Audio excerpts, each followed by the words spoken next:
Reporte 100.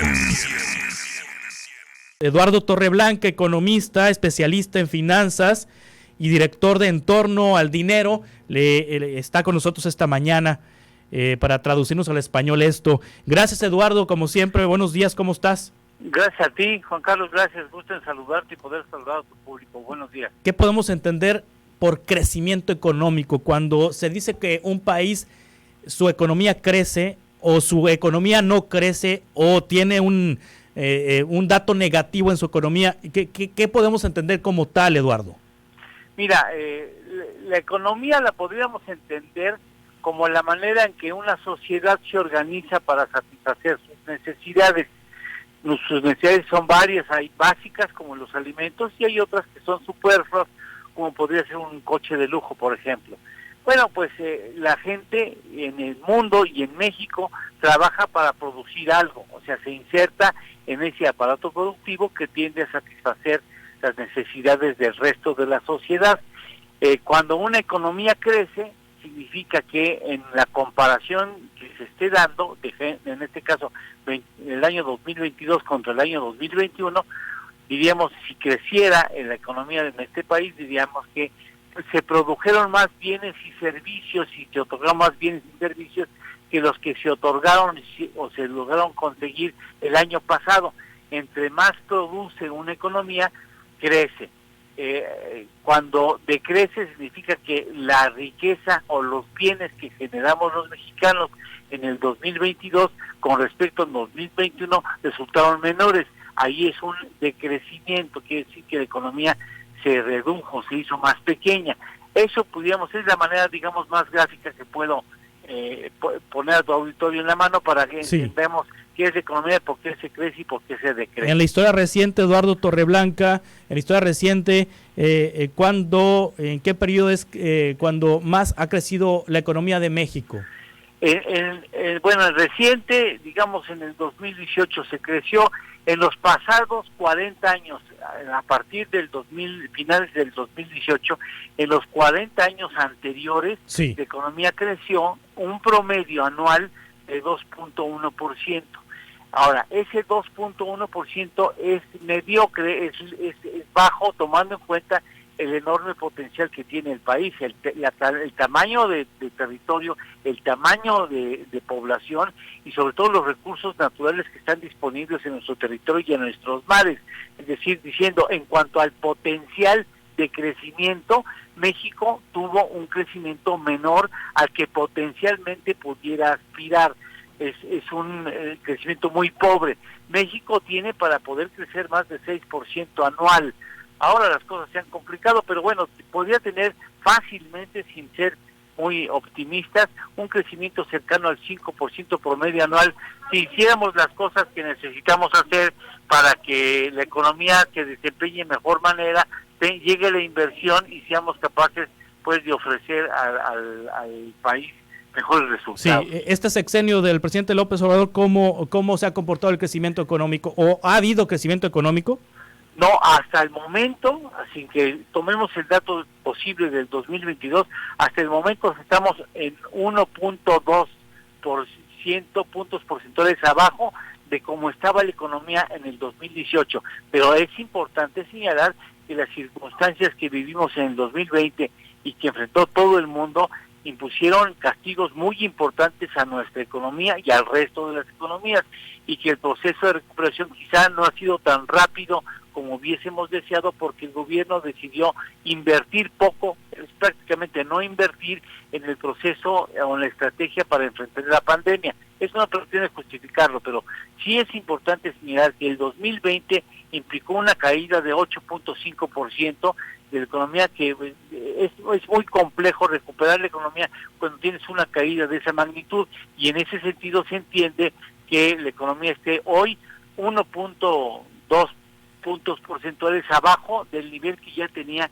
en el 2018. Ahora, déjame abonar otro asunto. En este año, la turbina, si pensáramos que el país es un avión, la turbina dedicada a la exportación se está comportando de una manera muy importante.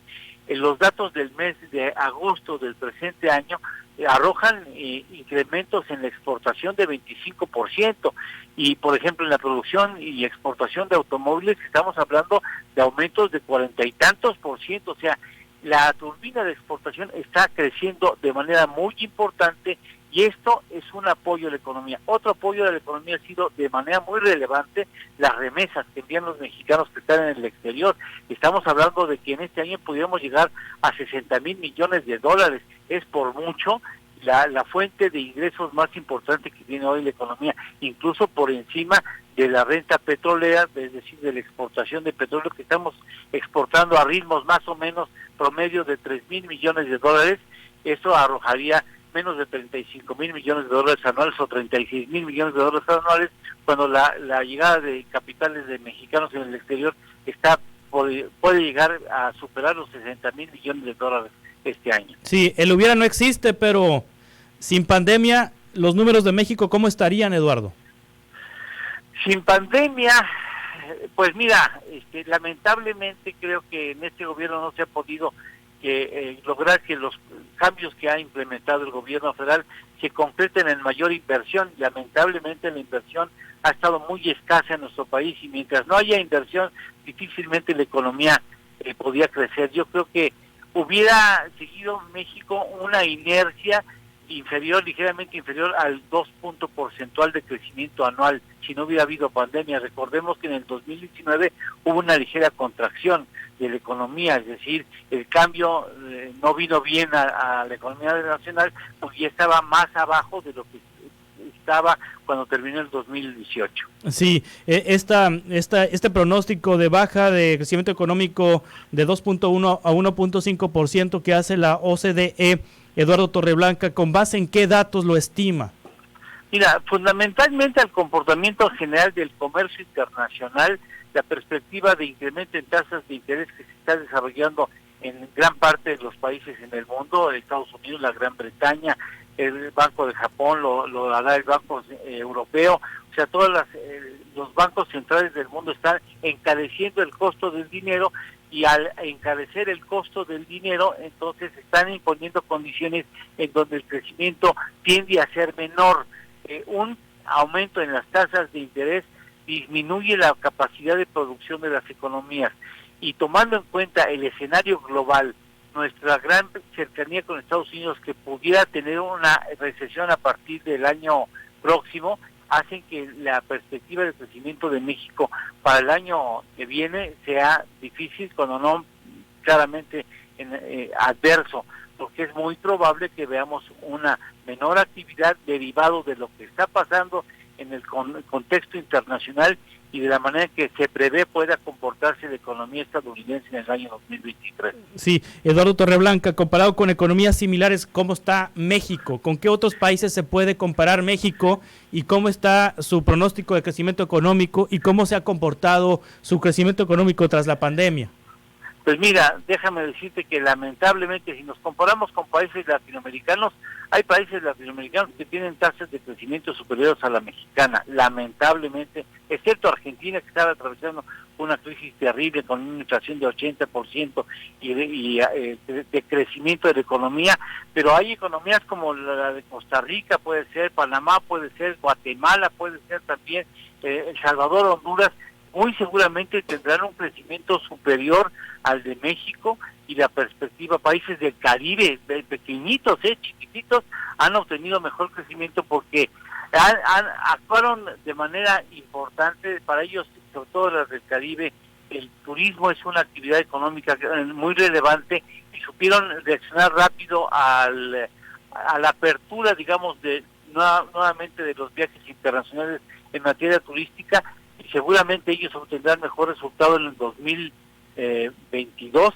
e incluso en el 2023, porque no tienen tanta cercanía con la economía estadounidense. Así es que esa comparativa no nos favorece. Lamentablemente México va a obtener una tasa de crecimiento inferior a la que tengan sus hermanos en América Latina. Sí, finalmente, Eduardo Torreblanca, la inflación ya topó, de acuerdo con el último dato del INEGI, y ya lo siguiente será bajar. No ha topado. No ha topado. Mira, te voy a decir una verdad. bajó una décima, que no es como para hacer fiesta, no representa un cambio de tendencia. Ahora, lo que regularmente se hace es, se observa la inflación subyacente. La inflación subyacente es aquella inflación que se calcula eliminando del cálculo los datos de algunos elementos volátiles como podrían ser los combustibles, el jitomate, la cebolla, el chile, es decir, son productos que son muy sensibles y con mucha facilidad varían en su precio. Los sacan de la muestra para poder atender exclusivamente a aquellos que tienen mayor estabilidad en los precios, y la inflación subyacente en el país sigue con presiones inflacionarias, lo que hace indicar que en este año la inflación va arriba del 9.5 y esperemos que no llegue al 10, pero estamos en terrenos de 9.5. Ahora, no nos alarmemos demasiado, porque hoy también, por ejemplo, Inglaterra tiene inflaciones de 10, la Gran Bretaña tiene inflación de 10%, arriba de Estados Unidos estaba todavía con inflaciones arriba de la de México, cosa que pocas veces sucede. O sea, la mayor parte de las economías desarrolladas tienen inflaciones más o menos del tenor, incluso un poco mayores que las que presentará México este año. Qué curioso, para asuntos de inflación estamos mejor que los países desarrollados, ligeramente mejor, pero para cuestiones de crecimiento estamos abajo de los crecimientos que seguramente obtendrán muchas naciones subdesarrolladas. Eduardo Torreblanca, muchas gracias como siempre por compartirnos tus análisis. Sí, siempre es un placer platicar contigo y saludar a tu auditorio. Gracias, Juan Carlos. Gracias, Eduardo Torreblanca, economista, especialista en finanzas, director del proyecto En torno al dinero. Reporte 100.